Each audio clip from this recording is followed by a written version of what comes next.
Hi friends, வணக்கம். இன்னைக்கு நம்ம ஒரு ஹெல்த்தியான ஸ்நாக்ஸ் ரெசிபி தான் பார்க்க போறோம். கோதுமை மாவு வச்சு கோதுமை மாவுல போண்டா செய்ய போறோம். இது ரொம்பவே டேஸ்டா இருக்கும். ஹெல்த்தியான ரெசிபி. இப்போதான் சேனலை ஃபர்ஸ்ட் டைம் பார்க்கறீங்கன்னா Subscribe பண்ணிக்கோங்க. பெல் ஐகான் நோட்டிஃபிகேஷனை கிளிக் பண்ணிக்கோங்க ஆல்ங்கறத. அப்பதான் நான் போடுற வீடியோஸ் உடனுக்குடன் உங்களுக்கு நோட்டிஃபிகேஷன் கிடைக்கும். இப்போ ஒரு பவுல்ல 1.5 ல இருந்து 2 கப் அளவுக்கு கோதுமை மாவு சேர்த்துக்கலாம். தேவையான அளவு உப்பு சேர்த்துக்கலாம். அப்புறம் தயிர் சேர்க்குறேன். தயிர் வந்து 1 ல இருந்து 1.25 கப் வரைக்கும் சேர்த்துக்கலாம். ஃபஸ்ட்டு தயிர் சேர்த்துட்டு நல்லா நம்ம கட்டிலாம் இல்லாமல் ஒரு விஸ்க் வச்சு கலந்து விடணும். திரும்பவும் இன்னும் கொஞ்சமாக தயிர் ஆட் பண்ணிக்கலாம். நல்லா கட்டி தயிரை எடுத்துருக்கேன். புளிப்பு இல்லாத தயிரை எடுத்துக்கோங்க. புளிப்பு தயிர் பிடிக்கும்னாலும் எடுத்துக்கலாம். தயிர் சேர்த்துட்டு கொஞ்சமாக மட்டும் தண்ணி சேர்த்துக்கிட்டேன்.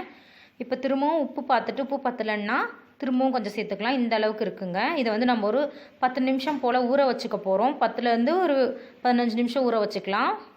டைம் இருந்தால் அரை மணி நேரம் கூட ஊற வச்சுக்கலாம். ஊற நம்மளுக்கு சூப்பராக நம்மளுக்கு போண்டா வரும். இதில் கொஞ்சம் போல் சீரகம், கொஞ்சமாக பொடியாக நறுக்குன கொத்தமல்லி, கருவேப்பிலைகள், சின்ன சைஸ் வெங்காயம் பொடியாக நறுக்குனது இதுவும் சேர்த்துக்கலாம். இதெல்லாம் சேர்த்து கலந்து விட்டுக்கோங்க. புளிப்பு சுவை தயிர் சேர்க்கறதுனால கொஞ்சம் போண்டா புளிப்பாக இருக்கும். அதனால் புளிப்பு இல்லாமல் சேர்த்துக்கோங்க. அந்த டேஸ்ட்டை பிடிக்கும்னா அப்படியே சேர்த்துக்கலாம். இதெல்லாம் சேர்த்துட்டு கலந்து விட்டாச்சு. இப்போ காரத்துக்கு ஒரு 2-3 பச்சை மிளகாய் பொடியாக நறுக்குனது சேர்த்துக்கலாம். கொஞ்சம் போல் மிளகாய்த்தூளும் சேர்த்துக்கிறேன். இது சேர்த்துட்டு நல்லா கலந்து விட்டுக்கலாம். இப்போ இந்த அளவுக்கு இருக்குது, போதுமான இது. ரொம்பவும் தளர்வாக தான், இன்னும் கொஞ்சம் மாவு சேர்த்துக்கோங்க. இப்போ ஆயில் ஹீட் பண்ணியிருக்கேன். ஆயிலில் நம்ம கலக்கி வச்ச மாவெல்லாம் எடுத்து போண்டாவாக சுட்டுக்கலாம். 2 சைடும் நல்லா திருப்பி போட்டு வேக வச்சுக்கோங்க. நல்லா சிவந்து வர வரைக்கும் வேக வச்சுக்கோங்க. போண்டா சூப்பராக இருக்கும். உள்ளே சாஃப்டாக இருக்கும், வெளியே முறுமுறுன்னு இருக்கும்.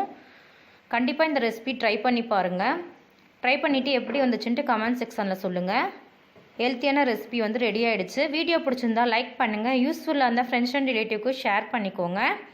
என்னோட மற்ற அப்டேட்டை செக் பண்ணிக்கோங்க. தேங்க்ஸ் ஃபார் வாட்சிங். Thank you so much friends. Bye. இன்னொரு வீடியோவில் பார்க்கலாம். பாய்.